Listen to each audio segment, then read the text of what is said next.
বাংলাদেশ জাতীয়তাবাদী দল বালুকার ঐতিহ্যবাহী ইউনিয়ন ৭ নং মলিকবাড়ি ইউনিয়ন শাখা কর্তৃক আয়োজিত রাষ্ট্র কাঠামো মেরামতের ৩১ দফা বাস্তবায়নের জন্য আজকের এই গণসমাবেশে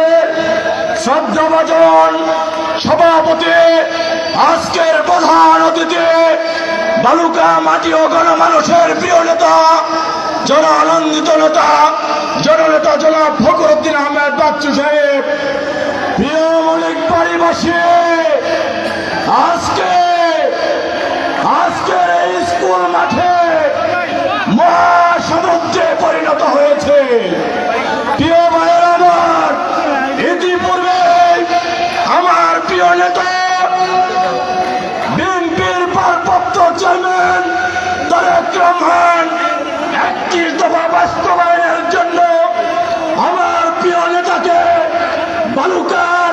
মাটি ও মানুষের প্রিয় নেতাকে